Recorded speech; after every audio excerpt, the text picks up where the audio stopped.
process is an individual or a party that makes a scientific claim holds the onus to provide the evidence that that claim is supported. For instance, if you're claiming that vaccines cause autism, the obligation is on you or another person who's claiming that to demonstrate the evidence that supports that claim. Okay, did you hear that? They don't have to prove what they're doing isn't the problem and isn't causal. They make you provide the evidence. They're basically backing you into a corner to provide the evidence. Why you believe that. It's like a court of law with a criminal trial where you've got juror A that saw the criminal commit the crime, told the rest of the people in the courthouse, but they're not, even though that they heard it from credible witness, their observation is not taken into account because they have no evidence. They have hearsay, but they have no evidence. This is along those lines, but this is frightening. But this isn't really what I'm talking about here. This is absolutely frightening because as soon as I saw this, they're talking about autism, and this is the TGA, the Therapeutic Goods Administration here in Australia. To see this still going on, so maybe some people have allergic reactions to things that are in there. Maybe, they're not genuinely trying to harm people, but you can't just think back to the COVID situation. Everybody was given the same dose. How can that work out? When you used to, in the old days, you used to go to the doctor and he would ask you how much you weighed. So he could work out the right dosage and the number of pills for you, for your antibiotic or whatever treatment he was giving you. So it was personalised to your physical body and your mental illness or your physical illness that you had. So that way there was no problems going forward. They don't do that anymore. And to see that when they were rolling out the jibby jab, that you could have a 200-pound man get one little vial, one little needle off the table, put into his arm, and then the very next person that came along was a 14-year-old girl that weighed, luckily to weigh, 35 kilos, got exactly the same size dose. How is that going to be safe and effective for everybody? Doesn't make sense. So sorry, it's very noisy here. They've got the windows open. So one dose for each patient is not good because everybody's body is different and size does matter. That's all I'm going to say. So to see this, it made me think about things because I actually saw something in my Google Alerts. Yes, I did. And would you believe, look at this. Bow, bow, bow. This is really, really frightening. And the one page here, it's not there. It's got to go back over here. Got to go back one more. Is that here? No, it was even back one further. I've been looking at it, you see. Back even further. Wow. A new home for CDI, which is, all these acronyms are driving me mad. The CDI, which is something for the Control for Disease Information, or whatever it is. What is it?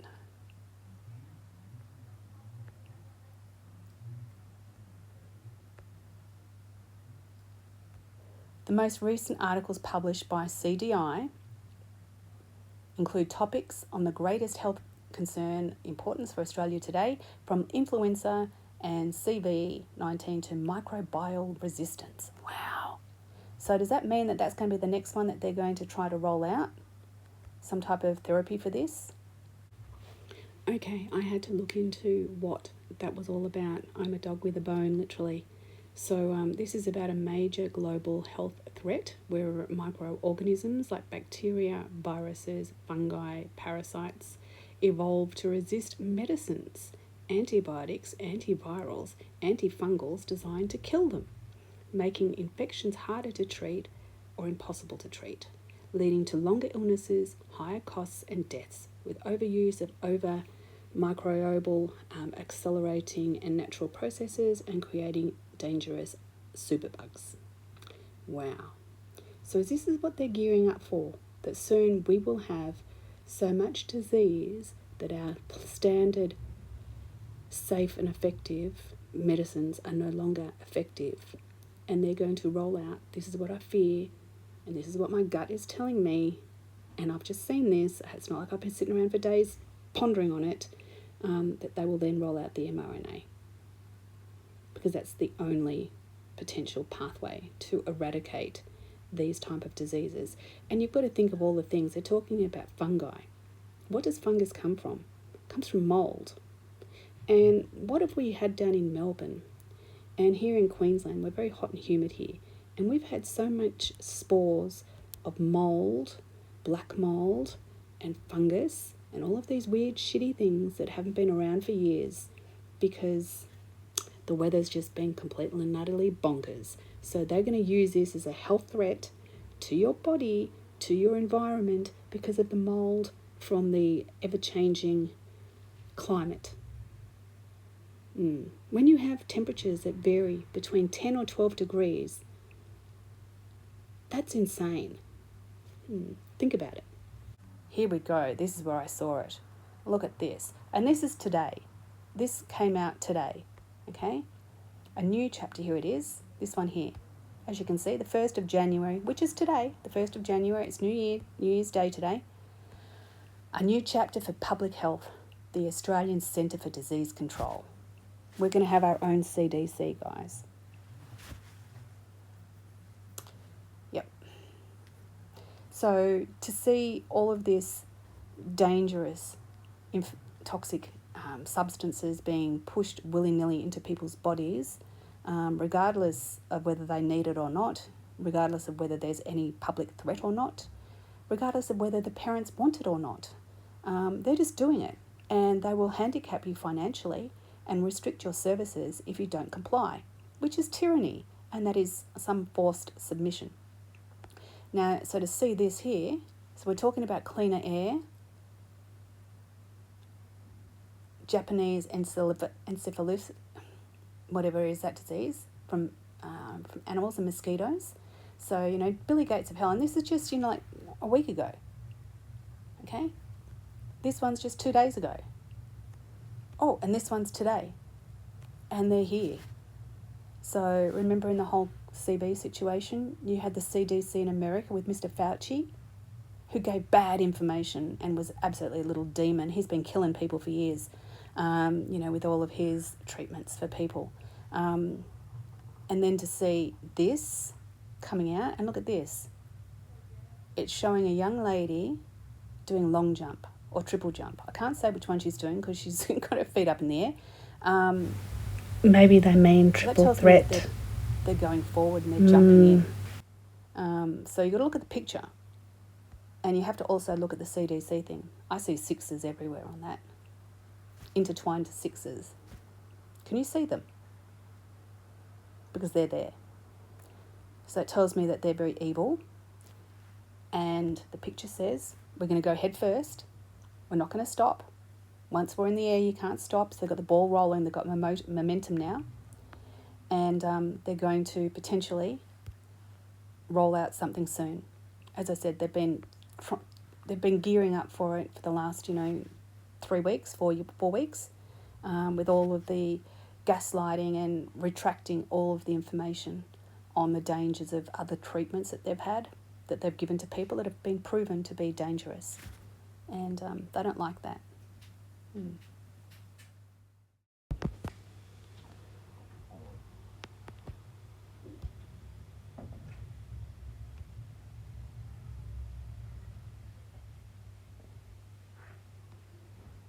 Okay, I thought I'd have a look and see how much this CDC agency is going to cost. And it says here, the Australian Centre for Disease Control is funded by the Australian government and does not impose direct costs on individuals for its core public health functions. Well, who funds the Australian government? The taxpayer. God, the government has committed $35.7 million over 4 years to establish the independent agency. So my next question is how are they classed as independent? Let's have a look. Okay, Australia's new Centre for Disease Control, established as a statutory authority from 1st of January 26, which is today, operates independently through specific legislation, Australian Centre of Disease Control Act, which is just last year, When did we know about that? Or is that part of the WHO treaty? Who knows? We're never told anything here. We're like mushrooms, fed shit and kept in the dark. That defines its power, ensures transparency, and mandates the publication of evidence-based advice regarding its role from political interference by requiring governments to consider and release its recommendations. That's a nice word salad there, isn't it?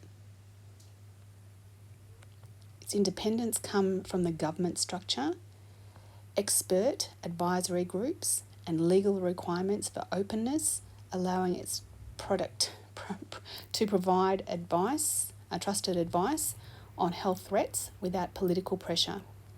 Wow.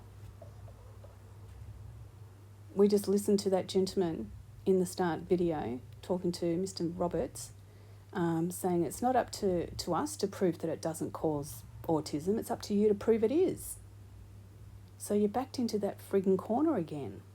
They are being bulls, and they are going to railroad anybody that tries to stand up against them. So how is this independent? It's not. It's all lies. Absolute lies. Not happy about it, Jan. Not happy, Jan. I'm not happy, Jan. I might put that at the end of the video, not happy, Jan, if I can find it. What do you reckon? Let's try. Let's try to do it. Yes, we can.